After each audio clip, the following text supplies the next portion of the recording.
After a huge win at Wichita State, Mason marched into the top 25. Hopes of a tournament berth began to seem more and more like a real possibility. But with the new development of Tony Skinn's suspension, experts began to believe that Mason's tournament hopes were in jeopardy. It would be an anxiety-filled Sunday, anticipating their potential selection.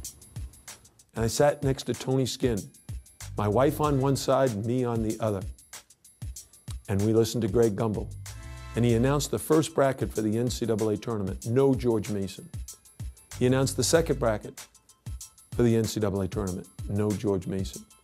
He announced the third bracket of the NCAA tournament and said my two favorite words in the English language. Michigan State will face George Mason. And the room erupted. I fell on my knees and hugged Tony Skinn because I knew what was going through his mind. I knew he felt like if we don't get in, this is my fault. And Tony hugged me and said, thank goodness. I could not have stood it if we didn't get in because of what I did. I said, Tony, I love you. I care about you. Now you need to become the best cheerleader in America. And he said, Coach, I promise you I'm going to be the best cheerleader ever. Come Friday night when we play Michigan State, I'm going to be going crazy on the sideline, cheering us on to victory.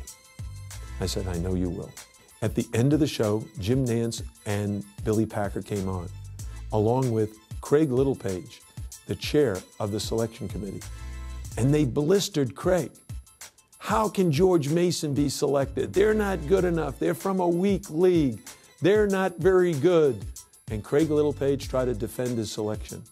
What I did was, I turned the TV right off. I turned to my team and said, look, I told you, the experts have never seen us play. They don't know how good you are. Go home and put your head on the pillow and visualize us playing the best basketball of this season. The relief of getting into the field was soon replaced by the reality of the fierce competition they would face. First up, Tom Izzo and Michigan State. They were perennial tournament stalwarts that had gone to the Final Four 6 times in Izzo's 16 years with the Spartans. How would Mason compete? How could they compete? My coaching staff and my sons were working diligently to find an Achilles heel. And the only thing we found that was consistent in Michigan State's losses was they had 3 outstanding scorers that if all 3 of them scored in double figures, Michigan State was undefeated. Dad, Coach L, we've got to shut down one of their 3 big guns. Our best chance to do that was Paul Davis, their big man. Will Thomas, our big guy, was going to be assigned to guard him, and Will was perhaps one of the best defensive players in the country. And we gave Will the challenge of shutting down Paul Davis, their 7-foot center. When the game began, Tony Skinn, who had been suspended, sat on the sideline dressed in a beautiful blue suit and a blue and gold tie. He looked like a model for GQ magazine. And he sat there, stood there, cheering wildly for his teammates. Come on, guys, you can do it. And the game began in a fury with Michigan State scoring 3 5-second layups where our guys did not get back quickly enough. At the first TV timeout, I said, fellas, look it. We have one game plan in mind, and it includes stopping the 5-second layup. Can we do it? And every one of the players looked at each other and started barking to each other. We have to stop the 5-second layup. They don't get another one the rest of the game. And they didn't. We got back every single time for the rest of the night. Gabe Norwood, who moved into the starting lineup, was outstanding. He took Tony Skinn's place as a wing player, did an outstanding job defensively, caught a tremendous alley-oop dunk midway through the game to give us a lead.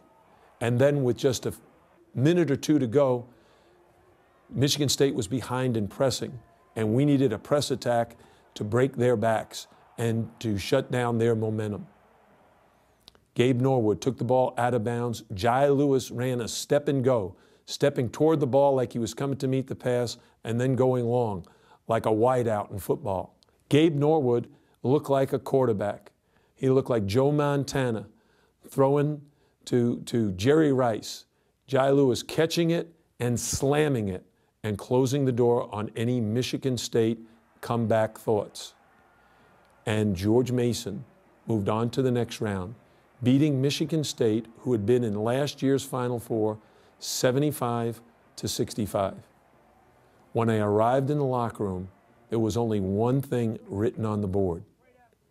And those words bring goosebumps to me every time I think about it.